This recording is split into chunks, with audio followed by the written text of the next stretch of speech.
Orient bell tiles studio से आप देख रहे हैं एबीपी न्यूज। नमस्कार, मैं हूं चित्रा त्रिपाठी। शाम के 5 बजने वाले हैं। एबीपी न्यूज पर वक्त है सबसे बड़े डिबेट शो महादंगल का। ईरान और इजराइल के बीच आज 11वें दिन भी युद्ध जारी है और आज भी दोनों देशों ने एक दूसरे पर जमकर निशाना साधा है। अमेरिका के बाद आज इजराइल ने ईरान के फोर्डो न्यूक्लियर साइट पर अटैक किया है। हालांकि इसके बावजूद ईरान अपना परमाणु प्रोग्राम छोड़ने के लिए तैयार नहीं है, लेकिन इस युद्ध ने भारत के पड़ोसी देश पाकिस्तान में खलबली मचा दी है। वो पाकिस्तान जिसने 2 दिन पहले ही नोबेल पुरस्कार के लिए अमेरिका के राष्ट्रपति डोनाल्ड ट्रंप के नाम की सिफारिश की थी।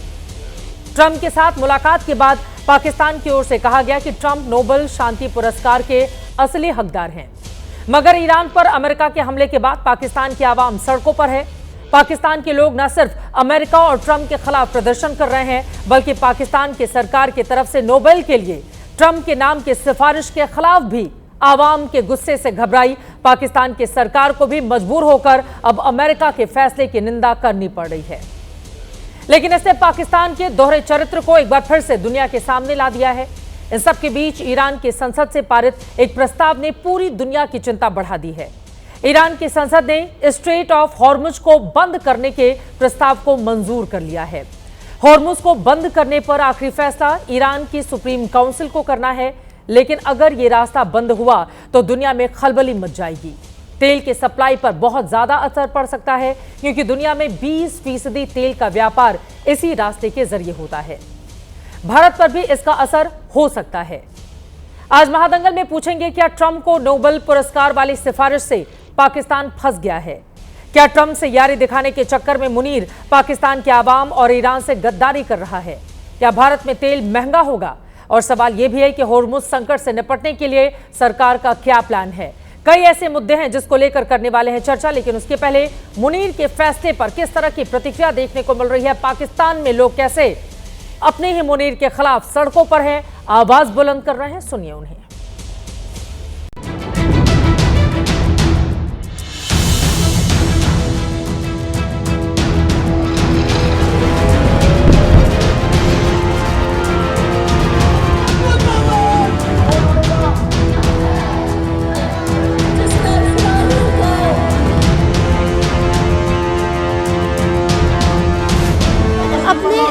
पाकिस्तान को सिर्फ ये कहना चाहूँगी कि देखिए इस जलसे को, इस आवाम को कि जो ना सुन्नी है, शिया है, सब मौजूद है यहाँ पर, लेकिन ये आपको बताना चाह रहे हैं कि हम सब ईरान के साथ खड़े हैं। और आप इस सिचुएशन में ट्रंप को नोबेल प्राइज देना चाह रहे हैं। वो जो कहते हैं कि ये जंग ही इसीलिए की गई है कि दुनिया में अमन कायम हो, वो खुद सबसे बड़े एटमी धमाका करने वाले हैं। जो दुनिया की आलमी दहशतगर्द हुकूमत अमेरिका ने ईरान के ऊपर जारियत की है, लिहाजा हम इसकी सख्त मुजम्मत करते हैं। पाकिस्तान के हुक्मरान इससे खुश हुए इस नाश्ते से कि ट्रंप के लिए नोबेल इनाम, अमन नोबेल इनाम की सिफारिश कर। और आज जब वो ईरान पर हमले कर रहा है, क्या ये अमन के अपने दावे में झूठा साबित नहीं? हम अपनी हुकूमत से टोक अल्फाज में इस बात का मुतालबा करें कि ट्रंप के लिए अमन नोबेल इनाम की सिफारिश वापस। मतलब अजीब बंदा है, कभी बोलता कुछ है, करता कुछ है। इसको हमारे जनाब आसम मुनीर साहब कह रहे हैं कि इसको नोबेल पीस का जो प्राइज है, अवार्ड है, वो मिलना चाहिए। वाह जी वाह, सबके जाऊँ मैं आपके। अगर कल वहाँ पर जंग हो जाएगी उस इलाके में, जो अब पूरे आसार नजर आते हैं, इसीलिए पाकिस्तान ने नोबेल पीस प्राइज के लिए कहा था। उनका जो जनरल था जाकर ट्रंप के पास बैठकर खाना खाया था।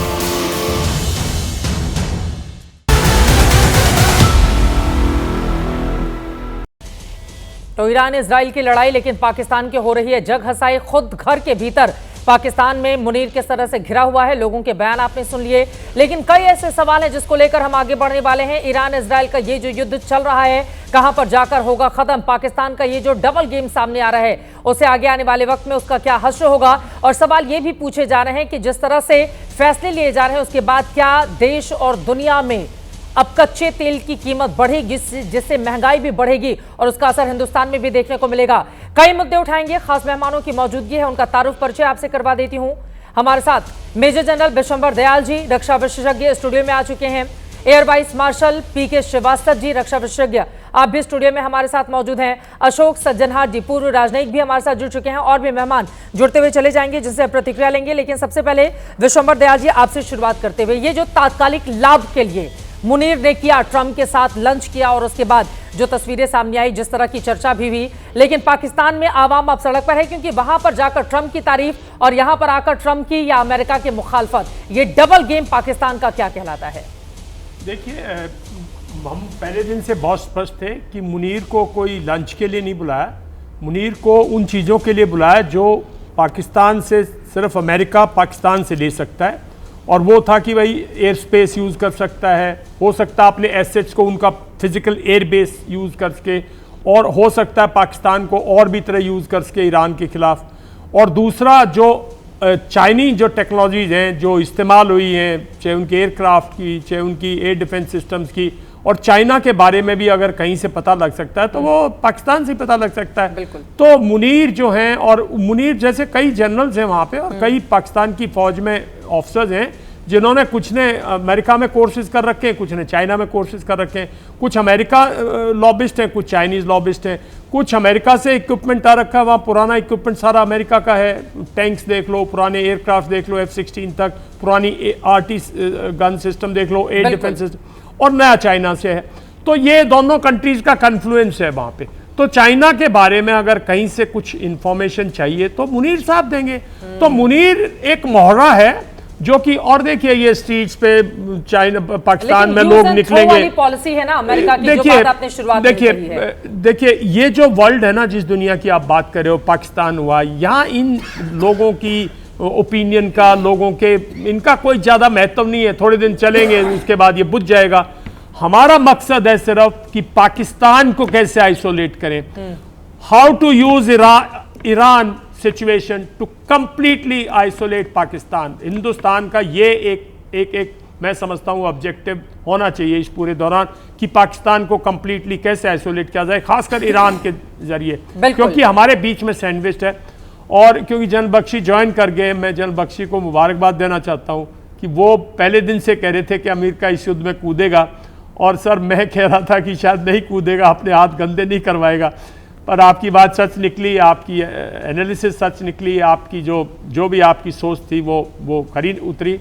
आपको बहुत बहुत मुबारक। अब मैं इसी सवाल के साथ मेजर जनरल, जो आपने सवाल खड़े किए हैं, सीधे जीडी बख्शी का रुख करते हुए, जीडी बख्शी साहब, सीधा से सवाल है, आपको ऐसा क्यों लग रहा था कि अमेरिका इस जंग में जरूर उतरेगा? और अब जिस तरह के हालात हैं और पाकिस्तान का ये जो डबल गेम है जिसको लेकर लगातार आप पाकिस्तान को एक्सपोज करते रहे हैं, जो ईरान और अमेरिका के संदर्भ में सामने आया है, उस पर भी आपकी टिप्पणी। देखिए, पहली जो वारदात है, thank you Vishambar, very kind of you, but मैं पहले से अमेरिका और इजराइल के बीच में ये निर्धारित था, उन्होंने कोऑर्डिनेटेड ऑपरेशंस किए हैं, बहुत क्लोजली कोऑर्डिनेटेड ऑपरेशन।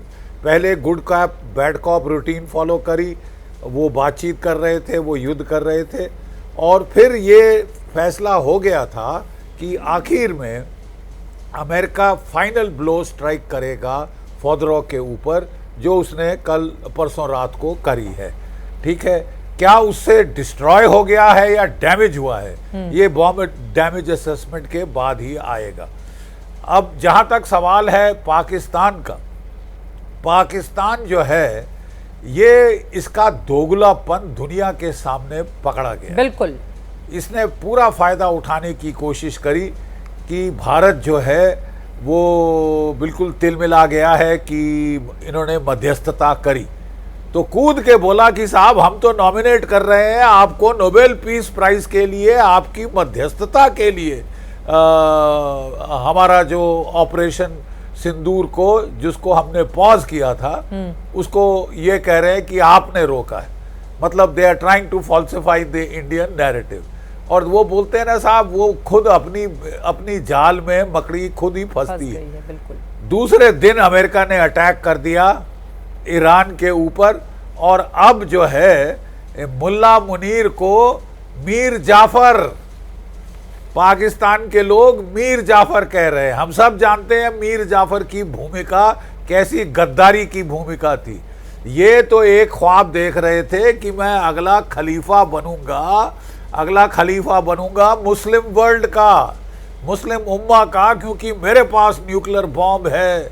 और ये फील्ड मार्शल ने अपने आप को फील्ड मार्शल तो बनवा दिया है, ठीक है, लेकिन मुस्लिम उम्मा बनने के जो इनके ख्वाब थे वो आज मिट्टी में मिल गए।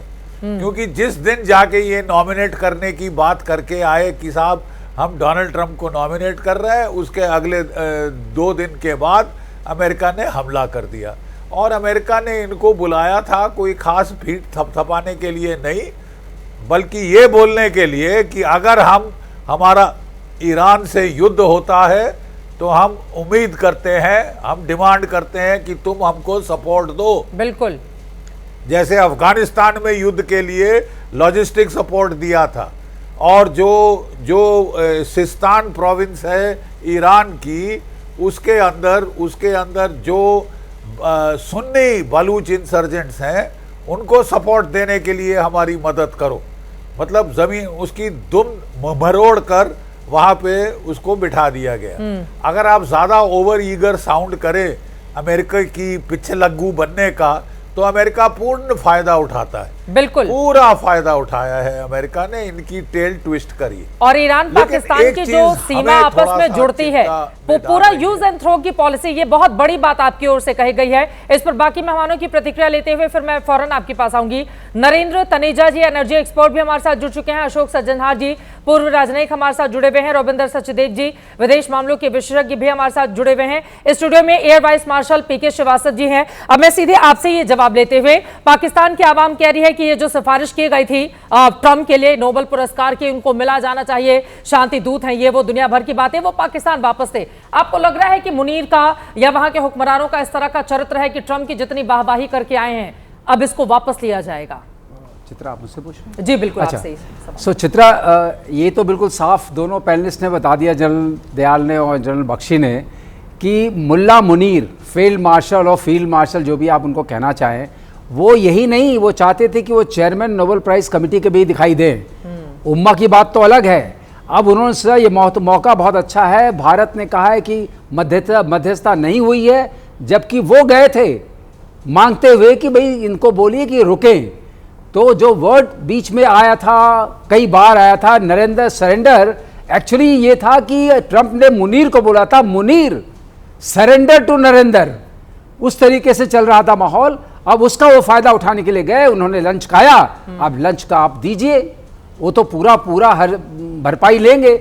और जहां तक अमेरिका का तो क्या, लेकिन यहाँ पर देश में तो बहुत बवाल खड़ा हो गया ना इसको लेकर। क्या सत्ता पक्ष और विपक्ष की अपनी बातें, लेकिन मुझे कहने दीजिए, बोलते हैं। मैं ये कहना चाहूंगा कि मुनीर का जो था, का इस्तेमाल किया है, पाकिस्तान का बहुत ज्यादा इस्तेमाल किया। पाकिस्तान की जमीन, उसकी सबसे बड़ा फायदा है उसकी जियो स्ट्रेटेजिक लोकेशन, वो देता है एक्सेस ईरान को बड़े लंबे बॉर्डर के साथ, नियरली 900 किलोमीटर्स का बॉर्डर है, एयर स्पेस दे सकता है, वहां से लॉन्चेस हो सकती हैं, और वहां पर अमेरिकन असेट्स हैं भी, और वहां पर उनकी टीम रहती है F-16 के लिए, उसको TST बोलते हैं, टेक्निकल सुपरवाइजरी टीम, वो वहां हमेशा मौजूद रहती है। ड्यूरिंग आवर ऑपरेशंस ऑल्सो वो वहां पर थे, तो उनके पास वहाँ असेट्स हैं। उससे पहले भी उन्होंने उसको दिया हुआ है, यूएवी ऑपरेशंस के लिए दिया हुआ था, जिसके लिए वहाँ की जनता में विरोध हुआ। तो एक बात स्पष्ट है पाकिस्तान को लेकर के कि वहाँ की जो रेजीम है और जो वहाँ की आवाम है, उनमें कोई कनेक्ट नहीं है। वो तो आप कई बार देख चुकी है, जो उनका मोस्ट पॉपुलर जो प्राइम मिनिस्टर है वो जेल में है, फंस गया है। आपको लग रहा है कि बच जाएगा? फंस गया है, बुरी तरह फंस गया है। इसको जो जवाबदेही बनी है, he doesn't know how to do it, और आप वो दिखाई पड़ रहा है। कहां दिखाई दे रहे हैं? बंकर मुनीर हमको पहले बोलते थे, अभी आपने कोई उनका बयान सुना, कुछ देखा?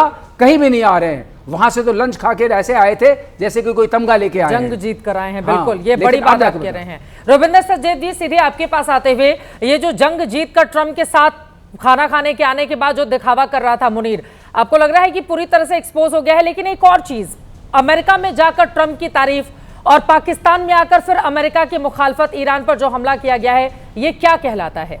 रविंदर सचदेव जी। चित्रा जी, आपकी आवाज रुक के आ रही है, आई एम सॉरी। मैं उसको दुरुस्त करवाती हूँ तुरंत। मुझे लगता है कि मैं एक बार, अशोक सज्जनहार जी, अगर मेरी आवाज आप तक पहुंच रही हो, यही सवाल आपसे भी है मेरा।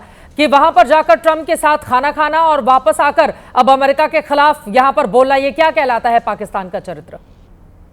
ये उनकी बड़ी शॉर्ट साइटेड विजन है चित्रा, क्योंकि मेरे ख्याल से उन्होंने कभी ये एक्सपेक्ट नहीं किया होगा जो ट्रंप अमेरिका की तरफ से एकदम ऐसा हमला होने वाला है। इसीलिए आपने देखा होगा जब ये ऑपरेशन सिंदूर भी हुआ था तब भी उन्होंने कहा हमने रुकाया है। देखिए उसके पीछे बड़े कारण हो सकते हैं, कुछ हमारे पैनलिस्ट ने बताया है। यहाँ पर उनको एयर बेसिस चाहिए, उनको एयर स्पेस चाहिए, वहाँ पर अगर वो अटैक लॉन्च करना चाहते हैं। उसके बाद बिजनेस रीजंस भी हो सकते हैं, उनके पर्सनल बिजनेस रीजन।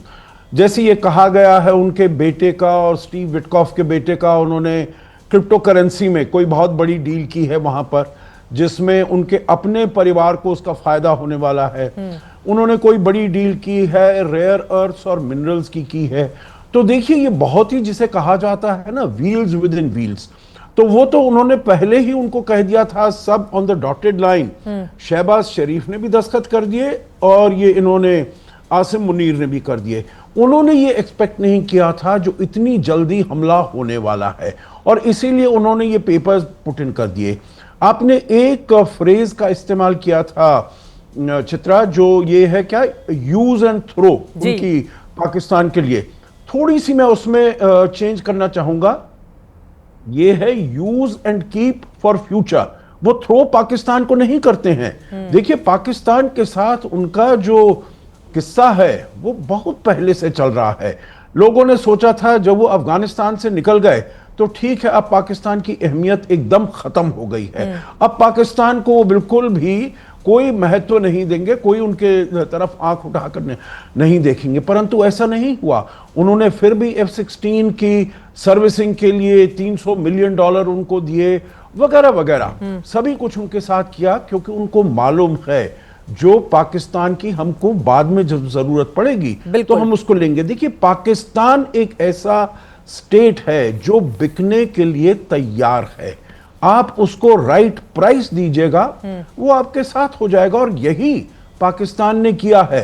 मुझे IMF से लोन चाहिए, मुझे FATF से बाहर निकलना है, मुझे वर्ल्ड बैंक से लोन चाहिए, आप मेरी सहायता करिए, तो वो उसको वो सहायता देते हैं। और ये यहाँ पर स्ट्रेटेजिक तरीके से जो हम ईरान के विरुद्ध अगर कोई हम एक्शन लेना चाहते हैं, क्योंकि अभी ये कह रहे हैं जो B-2 बॉम्बर्स आए, क्या इन्होंने पाकिस्तान की एयर स्पेस को इस्तेमाल किया?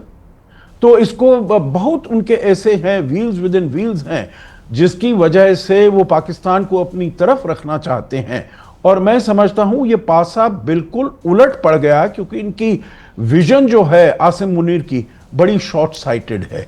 वो कोई विजनरी तो है नहीं, वो तो कोई ऐसे स्टेट्समैन तो है नहीं। उन्होंने कहा शॉर्ट टर्म हमें मिल रहा है, कुछ हमें लेने दीजिएगा उससे। बिल्कुल, और मतलब खिला पिलाकर खुश करके तारीफ करके पूरी तरह से इस्तेमाल करने की ट्रंप की रणनीति थी। आपने कुछ व्यक्तिगत जो आपस के उनके व्यापार है उसका भी जिक्र किया, लेकिन इससे इतर जब टाइमिंग इस तरह की होती है उसको लेकर बहुत सारे सवाल खड़े होते हैं। नरेंद्र तनेजा जी, मैं आपके पास आऊंगी। स्ट्रेट ऑफ हॉर्मुज को बंद करने की बात कही जा रही है, जिसके बाद कच्चे तेल की कीमतों में उछाल आएगा। भारत पर क्या असर पड़ेगा उसके बारे में आपसे मैं जानूंगी, लेकिन उसके पहले जल्दी से रुबिंदर सचदेव जी आपकी मैं टिप्पणी लेना चाहूंगी। ये जो टाइमिंग थी, क्योंकि 20-22 सालों के बाद किसी पाकिस्तानी जनरल से इस तरह की मुलाकात अमेरिकी प्रेसिडेंट की, वो भी होस्ट करना, पहली बार ऐसा हुआ था जब अमेरिकी राष्ट्रपति ने किसी पाकिस्तान के इतने बड़े आर्मी चीफ को इस तरह से बुलाकर होस्ट किया हो। तो ये जो टाइमिंग है इसकी बहुत ज्यादा महत्ता है। क्या ये माना जा सकता है कि पाकिस्तान के एयर स्पेस का या फिर उसकी जमीन के इस्तेमाल करने के लिए आगे की स्ट्रैटेजी बनाकर ट्रंप ने पूरी तरह से मुनीर का इस्तेमाल किया और अब वो फंस गया है पाकिस्तान के अंदर, ना निगलते बन रहा है ना उगलते बन रहा है उससे? Thank you Chitra ji. नहीं, दोनों चीजें हैं। पाकिस्तान फायदा भी उठा रहा है। जो मुझे समझ आ रहा है हुआ ये, जब से ट्रंप सत्ता में आया है पाकिस्तान ने बहुत एग्रेसिवली ट्रंप और उसके नेटवर्क के आसपास अपनी नेटवर्किंग करी, और खास करके अमेरिका में ये इंप्रेशन आ गया कि जो आसिम मुनीर है ये केवल मिलिट्री ही नहीं बट इसकी रिलीजियस क्रेडेंशियल भी बहुत तगड़े हैं, तो बहुत स्ट्रांग लीडर है ये, राइट। हम इसे मुल्ला मुनीर कहते हैं, ये 2 नेशन थ्योरी इत्यादि। तो अमेरिकन असेसमेंट में ये हुआ कि ये बहुत स्ट्रांग जनरल है। अब पाकिस्तान में यही सिंगल विंडो क्लियरेंस है एक तरह से, मानिए, राइट। अमेरिका की आदत है ना, मुझे एक स्ट्रांग मैन मिल जाए मैं उसी पे जाऊं, ट्रंप की खासकर। तो इन्हें वो एहसास हुआ कि ऐसा एक शख्स है।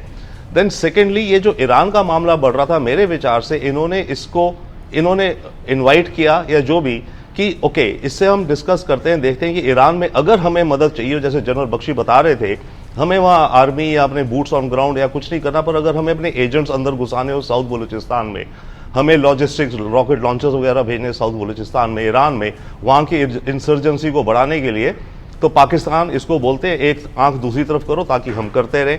वहाँ से इनका शुरुआत एक हुआ आसिम मुनीर का, राइट। फिर उसके अलावा इनका यह भी है कि पाकिस्तान को हम थोड़ा चाइना से दूर खींचे, अपनी तरफ खींचे, जो भी है। अमेरिका भी देख रहा है कि पाकिस्तान किस तरफ जा रहा है। तो अव्वल ये था कि ओके आए, अब देखते हैं। बीच में बात चल रही थी बलूचिस्तान में या बहुत सारे मिनरल्स भी हैं, मिनरल वेल्थ है, रेयर अर्थ है, तो आई थिंक ये पहुंचा आइडिया कि बुला करके इससे बात करी जाए कि इसे देखा जाए क्या है पाकिस्तान के पास, ओके समझा जाए। और एक तो ऑब्वियसली ईरान के मामले को लेकर के इसे बोल दिया जाए कि ऐसे करोगे तुम, अब उसके अलावा हमें तुमसे जो चाहिए हम तुमसे वो लेंगे। और आर्मी पाकिस्तान की मिलिट्री जो है ये ट्रेडिशनली वेस्टर्न अमेरिकन से बहुत अट्रैक्टिव रहती है। भाई इनकी फैमिलीज वहां रहते हैं, बच्चे वहां पढ़ते हैं, फ्लैट्स वहां हैं, तो ये चाइना की तरफ तो जा रहे हैं अपने स्ट्रेटेजिक नीड से, but at the same time इनको अमेरिकन और वेस्ट में बहुत इंटरेस्ट है और ये बहुत अच्छी सेवा भाव करते हैं अमेरिकन मिलिट्री वालों की, एक अलग तरीके की। तो उन सब चीज़ों का गोला मिला है। बट बेसिक बात है कि ट्रंप को ये दिखा, ये सिंगल विंडो क्लियरेंस है मेरे लिए, हमें जो भी पाकिस्तान से डील करना है इसके पास है पूरी पावर, मिलिट्री और रिलीजियस। और अभी फिलहाल बलूचिस्तान ईरान के इंटरनल हमें जो सत्ता बदलनी है या ईरान के अंदर जो भी हमें करना होगा वो हमें एक और एक्सेस क्लियर कट हो जाए। बिल्कुल, ये बड़ी बात आप कह रहे हैं। और सबसे हैरानी तब होती है जब दुनिया की सबसे पुरानी डेमोक्रेसी अमेरिका की ओर से लोकतांत्रिक देशों की बात तो कही जाती है, लेकिन जब चूज करना होता है तो चुने गए नेताओं की बजाय इस तरह के तानाशाह को वो ज्यादा तवज्जो देता है। ये उसके चरित्र और चाल का एक हिस्सा भी है। नरेंद्र तनेजा जी, अब मैं सीधे आपके पास आते हुए, चूंकि स्ट्रेट ऑफ हॉर्मुज को लेकर बार बार सवाल पूछे जा रहे हैं, उसके बंद होने के बाद फिर किस तरह से क्रूड ऑयल बहुत महंगा हो जाएगा, हिंदुस्तान में उसका असर पड़ेगा, भारत भी काफी बड़े पैमाने पर वहां से आयात करता है। ऐसे इस तरह की जो चर्चा चल रही है, इसके मद्देनजर आगे आने वाला वक्त क्या होने वाला है? क्या भारत में भी तेल की कीमतों में जबरदस्त तरीके का उछाल देखने को मिलेगा? देखिए, इस तरह की आशंका है, इस तरह की चर्चाएं हो रही हैं, लेकिन हमें देखना यह है क्या ईरान इस स्थिति में है कि वो स्ट्रेट ऑफ हॉर्मुज जो है वहाँ बारूद बिछा दे या उसको ब्लॉक कर दे। आज की तारीख में उनकी अर्थव्यवस्था बहुत परेशानी में है, उनके ऑयल एक्सपोर्ट्स बहुत परेशानी में हैं। और दूसरी बात है, ओमान कहता है वो तो हमारा भी है, यूनाइटेड अरब एमिरेट्स कहता है हमारा भी है, और जो वो उसके ऊपर कहते हैं कि स्ट्रेट ऑफ हॉर्मुज का एक हिस्सा ईरान का है, अमेरिका तो उसको खारिज करता है, मानता ही नहीं है उसको। तो पहली बात यह है कि क्या उनमें इतनी मिलिट्री आज की तारीख में कैपेसिटी अभी है, और अगर वो ऐसा करते हैं तो अमेरिका दखलंदाजी करेगा, यूनाइटेड अरब एमिरेट्स भी कहीं ना कहीं जो परेशानी दिखाएगा, इजराइल भी करेगा। और एक बात हमें नहीं भूलना चाहिए, ईरान का सबसे बड़ा सपोर्टर आज चाइना है। अगर स्ट्रेट ऑफ हॉर्मुज को बंद करते हैं तो सऊदी अरब से, कुवैत से, इराक से तमाम तेल और गैस जो चाइना को जाती है ना, वो तो सारी बंद हो जाएगी और साथ में पूरी दुनिया में वो महंगा भी हो जाएगा। तो ईरान सबसे ज्यादा परेशानी तो अपने घनिष्ठ मित्र चाइना के लिए खड़ी कर देगा और इसके अलावा पूरी दुनिया के लिए करेगा ही करेगा। और अमेरिकन विदेश मंत्री ने स्पष्ट कर दिया है, अगर आप स्ट्रेट हॉर्मुज को बंद करने की कोशिश करते हैं तो हम आपको ये नहीं करने देंगे। तो इसका मतलब ये हुआ है कि वो बात कर रहे हैं, पार्लियामेंट ने उनके रेजोल्यूशन पास किया है, सुप्रीम लीडर जो है उन्होंने अभी चुप्पी साध रखी है। तो मुझे लगता है कि अभी कोई ऐसा परेशानी की बात नहीं है, करने का वो प्रयास कर सकते हैं, लेकिन क्या वो उसमें सफल होंगे? अगर सफल होते हैं और 100% उसको बंद कर देते हैं तब तेल की कीमत जरूर ऊपर जाएगी। लेकिन अभी जो है आज की तारीख में जो हम चर्चा कर रहे हैं, आपको लग रहा है कि बैक हो जाएगी संसद, मतलब इस मुद्दे से, क्योंकि इसमें दूसरे जो उसके मित्र देश हैं उनके भी इंटरेस्ट हित जुड़े हुए हैं? नहीं, देखिए, ईरान की संसद जो है वह ईरान में जो चलती है, जिसको आम भाषा में कहा जाता है, वहां के सुप्रीम लीडर जो है अयातुल्लाह खुमैनी की चलती है।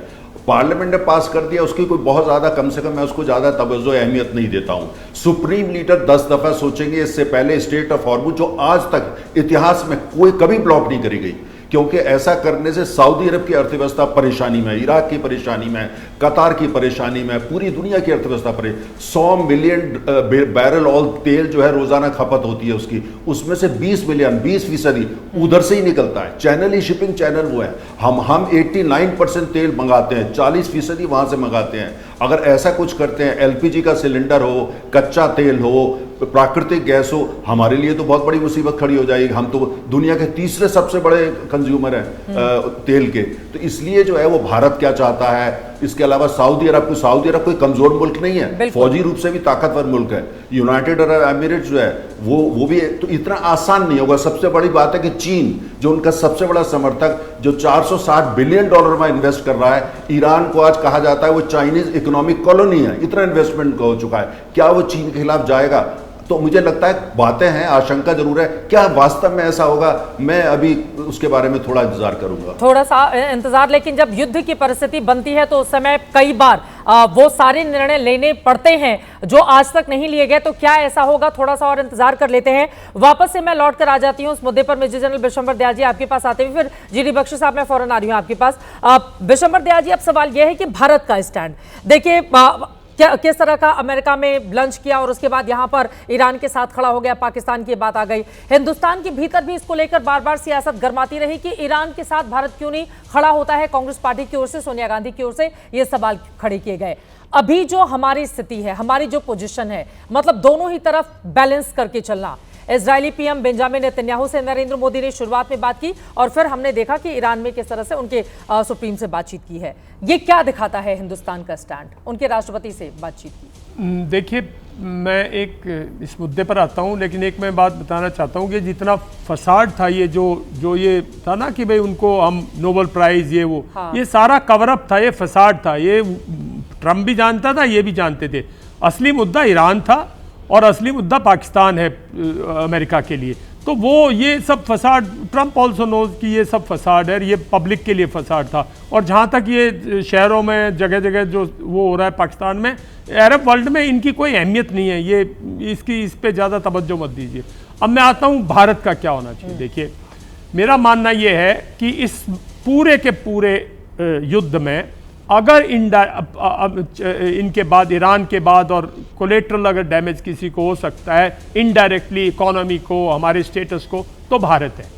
और भारत को बड़ी क्रिटिकल चीज़ है। देखो चित्रा, हमारा टेक्नोलॉजी पार्टनर है बहुत चीज़ों में, हमने बहुत टेक्नोलॉजी ली है इजराइल से हमारे घनिष्ठ संबंध है। हमारे प्राइम मिनिस्टर के बहुत ही अच्छे प्राइम मिनिस्टर संबंध है और हमारे यहाँ एक सिंपैथी है इजराइल के लिए।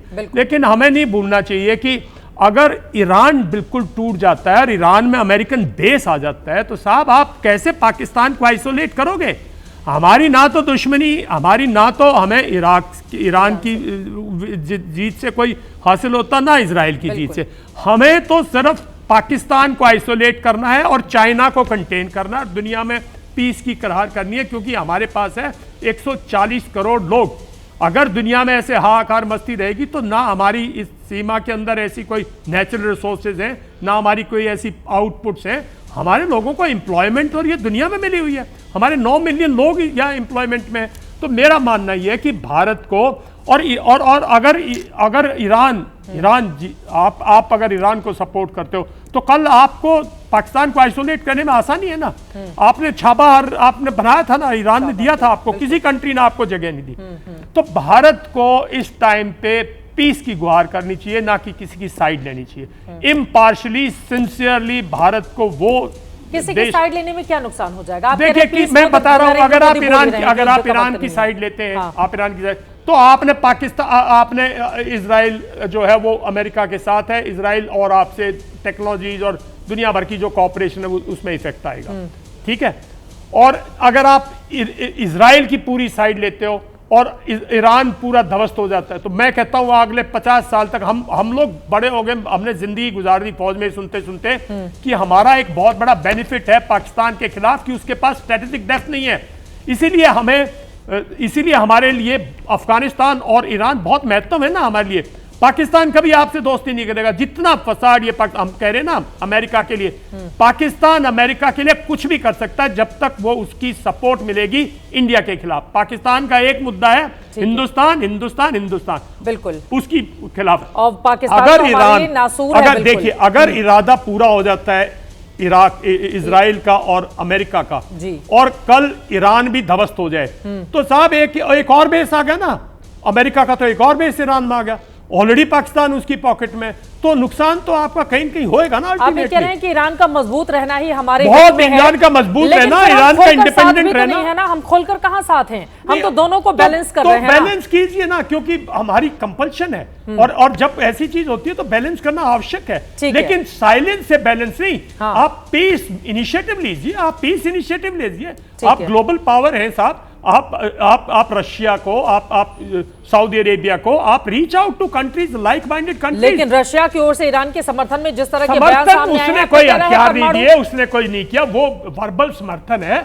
देखिए अगर पीस इनिशिएटिव लेंगे तो मैं समझता हूं रशिया, सऊदी अरेबिया सब आपके साथ। मेजर जनरल जीडी बख्शी जी, क्या आपको भी लगता है कि भारत सरकार का ये जो स्टैंड है वो पूरी तरह से ठीक है? क्योंकि बार बार विपक्षी दलों से की ओर से सवाल पूछे जा रहे हैं कि हम ईरान के साथ स्टैंड लेने में क्यों हिचकिचा रहे हैं, और भारत सरकार दोनों को ही साथ कर चलना चाहती है।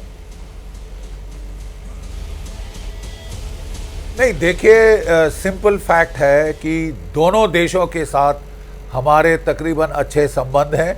इजराइल के साथ हमारे स्पेशल संबंध। जितना इजराइल ने हमको सपोर्ट दिया है, हर युद्ध में 65 के युद्ध में हथियार दिए, एमुनेशन सप्लाई किया, 71 में इनवैल्यूएबल सपोर्ट दिया, ठीक है, फिर एमुनेशन हथियार की सप्लाई उन्होंने करी, कारगिल युद्ध में खुलकर साथ में आया, और उसके बाद से जबरदस्त कोऑपरेशन रहा है टेक्नोलॉजी में, मिलिट्री टेक्नोलॉजी में। जो इजराइल ने हमको दिया है इनवैल्यूएबल है, इनवैल्यूएबल सपोर्ट है जिसको हम खो नहीं सकते किसी भी हालात में। ये हमारे लिए बड़ा शॉर्ट साइटेड होगा। जहां तक ईरान का सवाल है, चाबहार का पोर्ट है, अगर हमने इन्फ्लुएंस करने हैं इवेंट्स इन अफगानिस्तान, हमको ईरान की सपोर्ट चाहिए, और हमारे हित में है कि ईरान में एक स्ट्रांग सरकार हो जो जिसका स्वायत्त हो, सॉवरेनिटी जिसकी बरकरार रहे, वो अमेरिका का पिछलग्गू ना बन जाए, ठीक है, टुकड़े टुकड़े ना हो जाएं उसके।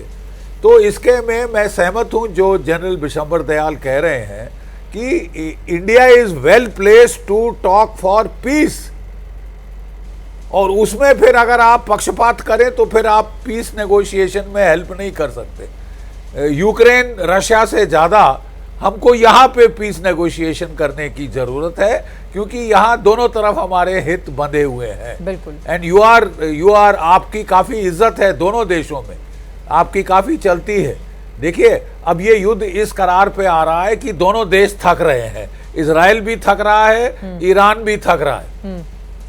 आपकी जो मध्यस्थता है इस टाइम पे वैल्यूबल होगी, इसमें हमको कूदना चाहिए। हम कूद पड़े जाके रूस यूक्रेन में, जहां हमारा कोई खास काम है नहीं, वो केवल अमेरिका को खुश करने के लिए कि देखो जी हम बिल्कुल रूस के साथ नहीं है, हम तो बड़े तटस्थ हो रहे हैं। उसमें जहां रूस आपका ट्राइड एंड टेस्टेड फ्रेंड है, आपने उसको थोड़ा खिन्न कर दिया था बीच में, ठीक है। तो ज्यादा जरूरत है कि इजराइल और ईरान के बीच हम मध्यस्थता करें। we can help stop this conflict, it will be to our advantage।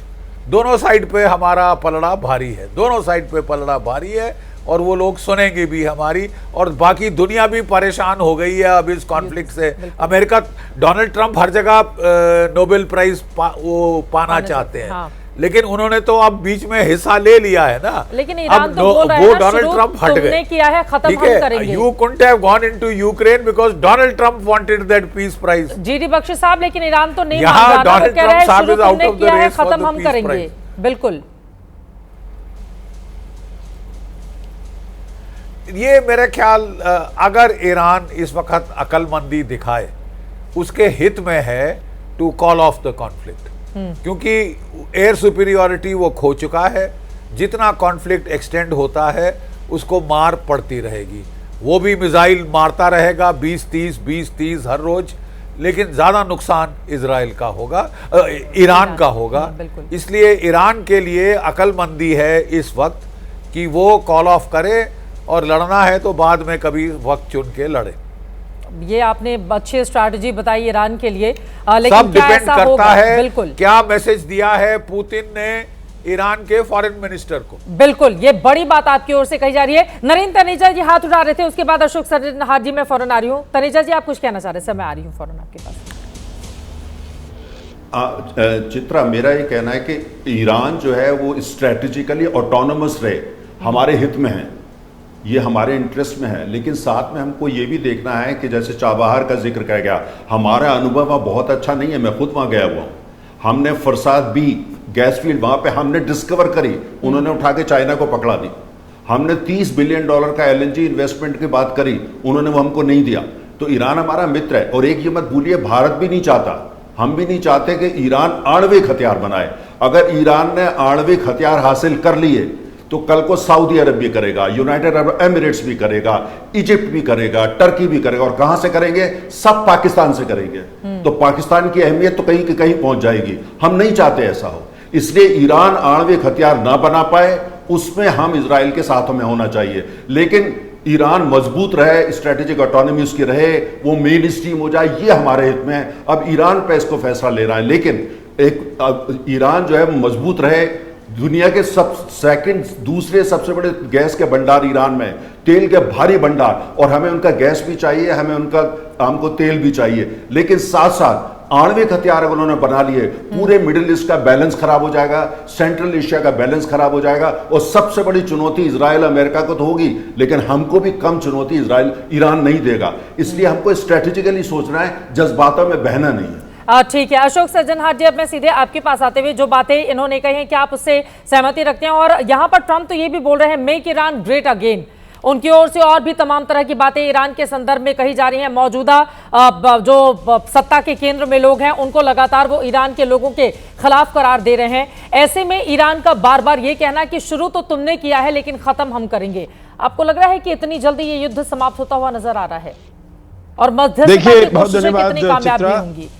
जी बहुत धन्यवाद इस प्रश्न के लिए। मेरे विचार से ये बहुत ही महत्वपूर्ण प्रश्न है। देखिए 2-3 चीजें इसमें देखने के लिए हैं। एक तो भारतीय समय के अनुसार अमेरिका ने हमला किया ईरान के ऊपर कल सुबह 4 बजे। बिल्कुल, मतलब अभी तक कितना हो गया है, 36 घंटे हो गए हैं या इतने घंटे, अभी तक ईरान ने हमले किए हैं, इजराइल के ऊपर करता रहा है। अमेरिका के वहां पर जो 40-50 हजार सोल्जर्स हैं, उसके इतने बड़े बड़े मिलिट्री एसेट्स हैं, किसी को भी उसने हाथ नहीं लगाया है। तो हमें देखना होगा जो ईरान का इसमें वो क्या करता है। अगर इजराइल के साथ ही वो करता रहता है तो मतलब ये है, ये क्षेत्रीय युद्ध में परिवर्तित नहीं होगा, रीजनल कॉन्फ्लैग्रेशन नहीं होगा, बायलैटरल रहेगा और वो उनको चलने दीजिएगा। और थोड़ी देर बाद, और जैसे कुछ हमारे अभी पैनलिस्ट बता रहे थे, जो ये उसके समझदारी होगी अगर वो इसको खत्म कर दे, क्योंकि Iran is today in a corner, Iran is today on the back foot. तो इसीलिए अगर वो आगे इसको और नहीं ले जाना चाहता तो ठीक बात है। दूसरी बात जो और भी पैनलिस्ट कह रहे थे, देखिए चित्रा, आज की जो दुनिया है उसे मल्टीपोलर दुनिया कहते हैं। बिल्कुल, हमने ना तो यूक्रेन में किसी का साथ दिया, हमने दोनों का साथ दिया। बिल्कुल, हमने शांति का साथ दिया, हमने पीस का साथ दिया, हमने डायलॉग डिप्लोमेसी, वो हमारे हित में है, वो हमारे इंटरेस्ट में है। यहां भी पहले बेंजामिन नेतन्याहू हमारे प्रधानमंत्री को टेलीफोन करते हैं, उसके बाद ईरान के राष्ट्रपति महमूद पेजेश्कियान हमारे प्रधानमंत्री को टेलीफोन करते हैं। हमारा हित इसमें है जो शांति से ये सुलह हो जाए, हमको किसी की तरफ नहीं लेना है। मैं नरेंद्र तनेजा जी से सहमत हूं। देखिए बहुत, मैं वहां पर रह चुका हूं ईरान में। जब कश्मीर का मुद्दा आता है, बहुत बारी ईरान ने पाकिस्तान का साथ दिया है। जब शिया की यहां पर होती है, भारत में कभी दिक्कत होती है, कम्युनल ऐसे डिस्टर्बेंस होते हैं, बड़ी बारी उसने भारत का साथ नहीं दिया है। तो देखिए हमको इसमें इमोशनल उसमें नहीं बहना चाहिए। आखिरी बात मैं ये कहूंगा जो नरेंद्र तनेजा जी ने कही, ये केवल भारत ही नहीं जो नहीं चाहता जो ईरान के पास परमाणु अस्त्र नहीं हो, पूरी दुनिया में एक देश नहीं चाहता जो ईरान के पास परमाणु अस्त्र हो, क्योंकि कोई देश नहीं चाहता है जो और देशों की में इजाफा हो जिनके पास परमाणु अस्त्र है। कुछ कारण इन्होंने बताया नरेंद्र तनेजा जी। एक सबसे महत्वपूर्ण मैं आपको कारण बताता हूं जो अभी नहीं आया है, वो है ईरान ये इनको सबको सपोर्ट करता है, हमास को सपोर्ट करता है, हूती को सपोर्ट करता है, हिजबुल्लाह को सपोर्ट करता। अगर आपका परमाणु अस्त्र ईरान के पास आ गया तो देर नहीं लगेगी जो ये परमाणु अस्त्र उन सबके पास भी चला जाए। बिल्कुल, तो ये बड़ी बात आपकी ओर से कही गई है। एयर वाइस मार्शल पीके श्रीवास्तव जी, आप सहमत हैं सज्जनहार जी की बात से? बिल्कुल सही कह रहे हैं सज्जनहार साहब, यही मैं कहना चाहता था। पहली बात है कि हमें राष्ट्रहित में काम करना है। जो भी हमारी पॉलिटिक्स हो इंटरनल, उसको देखते हुए हमारा जो राष्ट्रहित है वही परम है।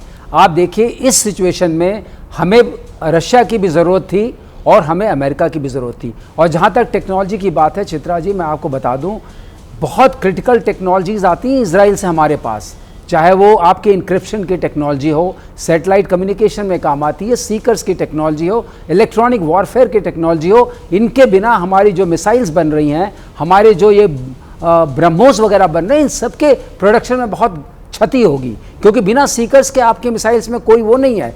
और ख़ास तौर से जहाँ तक ईरान का सवाल है, आई एग्री 200% कि उनके पास अगर न्यूक्लियर पावर आ गई तो उसका प्रोलिफरेशन, जो टेररिस्ट ऑर्गेनाइजेशंस हैं, मिलिशिया भी है, सीरियन मिलिशिया है, इराकी मिलिशिया है, हमास है, हिजबुल्लाह है, हूतीज़ है, जिनका कोई स्ट्रक्चर नहीं है, जिनको सिर्फ टेरराइज करके ही अपने प्रभुत्व को जमाना है, ये अपने आप में एक बहुत बड़ी चुनौती हो जाएगी। तो देश को अपने हित को देखते हुए आपको संभल करके जियो स्ट्रैटेजिक जो आपकी पोजीशन है और जो आपकी पॉपुलेशन है, जिस तरह की आपकी रिक्वायरमेंट है, आपको अगर रशिया से S-400 चाहिए था, वहां से तेल चाहिए था, तो आपको यहां से भी तेल चाहिए। हम लगातार बैलेंस करने की कोशिश। जल्दी से रविंदर सचदेव जी, क्लोजिंग कमेंट आपका।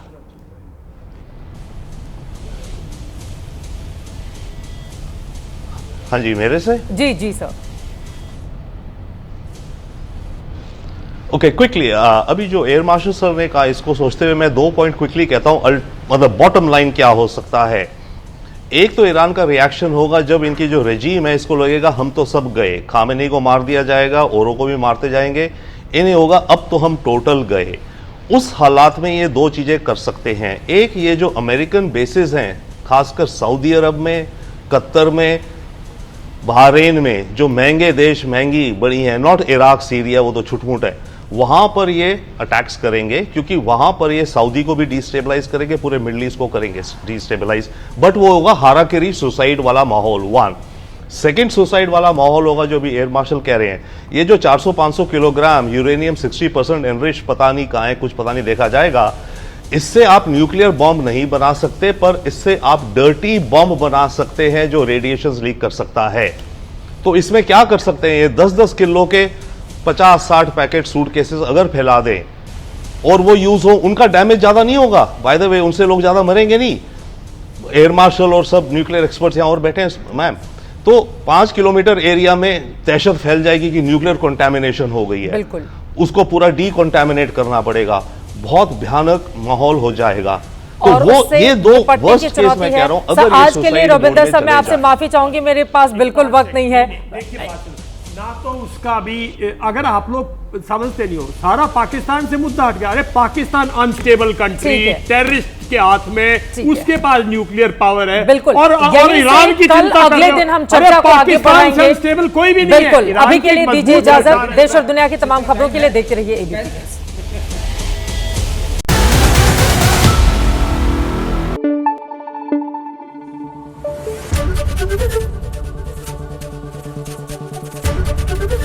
एबीपी न्यूज आपको रखे आगे।